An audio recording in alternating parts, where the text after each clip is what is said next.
ಎಲ್ರಿಗೂ ನಮಸ್ಕಾರ. ನಾನು ನಿಮ್ಮ ಏಜೆಂಟ್ ಜಯರಾಜ್. ಎಲ್ರು ಹೇಗಿದ್ದೀರಾ? ನಾನು ಚೆನ್ನಾಗಿದ್ದೀನಿ. ಹಾಗೆ ಎಲ್ಲಿಗಪ್ಪ ಪ್ರಯಾಣ ಮಾಡ್ತಾ ಇದ್ದಾನೆ ಅಂತ ಅನ್ಕೊಳ್ತಿದ್ದೀರಾ? ಖಂಡಿತ ನಿಜಾನೇ. 2-3 ವರ್ಷದಿಂದ ನಾನು ಅರುಣಾಚಲಂ ಹೋಗ್ಬೇಕಂತ ತುಂಬಾ ಪ್ರಯತ್ನ ಪಟ್ಟಿರೋ ಪ್ರತಿ ಸಲ ಫೇಲ್ಯೂರ್ ಆಗ್ತಾನೆ ಬರ್ತಾ ಇತ್ತು. ಆದ್ರೆ ಈ ಸಲ ಏನೇ ಆಗ್ಲಿ ಅಂತ ಗಟ್ಟಿಯಾಗಿ ಪ್ರಯತ್ನ ಪಟ್ಟು ಅರುಣಾಚಲಂ ಹೋಗ್ಲೇಬೇಕು ಅನ್ನೋ ಹಠದ ಮೇಲೆ ಈ ಪ್ರಯಾಣ ಮಾಡ್ತಾ ಇದ್ದೀನಿ. ಎಷ್ಟೇ ಪ್ರಯತ್ನ ಪಟ್ಟರು ಅರುಣಾಚಲಂ ಹೋಗಕ್ಕೆ ಏನಕ್ಕೆ ಆಗ್ತಾ ಇಲ್ಲ ಅಂತ ಅಕ್ಕಪಕ್ಕದವ್ರನ್ನ ಕೇಳಿದಾಗ ನನಗೊಂದು ಕ್ಲಾರಿಟಿ ಗೊತ್ತಾಯ್ತು. ಅರುಣಾಚಲೇಶ್ವರ ಅಪ್ಪಣೆ ಇಲ್ದಂಗೆ ಯಾರು ಅರುಣಾಚಲಂಗೆ ಹೋಗಕ್ಕೆ ಆಗಲ್ಲ ಅಂತ ಅವರು ಇವರು ಹೇಳಿದಾಗ ನನಗೆ ನಿಜವಾಗ್ಲೂ ಗೊತ್ತಾಯ್ತು. ನಾನೀಗ ನಂಜುಂಡೇಶ್ವರ ಲೇಔಟ್ ಇಂದ ಡೈರೆಕ್ಟ್ ಜೆಪಿ ನಗರ ಮೆಟ್ರೋ ಸ್ಟೇಷನ್ ಹೋಗ್ತೀನಿ. ಜೆಪಿ ನಗರ ಮೆಟ್ರೋ ಸ್ಟೇಷನ್ ಇಂದ ಯಶವಂತಪುರ ರೈಲ್ವೆ ಸ್ಟೇಷನ್ ಹೋಗ್ತೀನಿ. ಯಶವಂತಪುರ ರೈಲ್ವೆ ಸ್ಟೇಷನ್ ಇಂದ ಡೈರೆಕ್ಟ್ ತಿರುಪತಿಗೆ ಹೋಗ್ತೀನಿ. ತಿರುಪತಿಯಿಂದ ಅರುಣಾಚಲಂಗೆ ಹೋಗ್ತೀನಿ. ಮಧ್ಯದಲ್ಲಿ ತಿರುಪತಿಗೆ ಏನಕ್ಕಪ್ಪ ಅಂತ ನಿಮ್ಮೆಲ್ಲರಿಗೂ ಡೌಟ್ ಬಂದಿರಬಹುದು.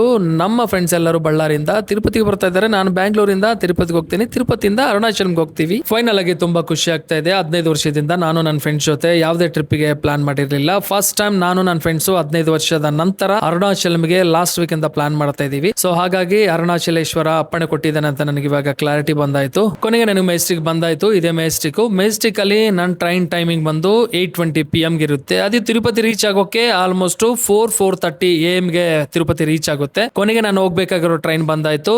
ಮತ್ತೊಂದು ವಿಡಿಯೋದಲ್ಲಿ ನಿಮ್ ಮುಂದೆ ಬರ್ತೀನಿ. ಅಷ್ಟವರೆಗೆ ಬಾಯ್, ಸಿ ಯು.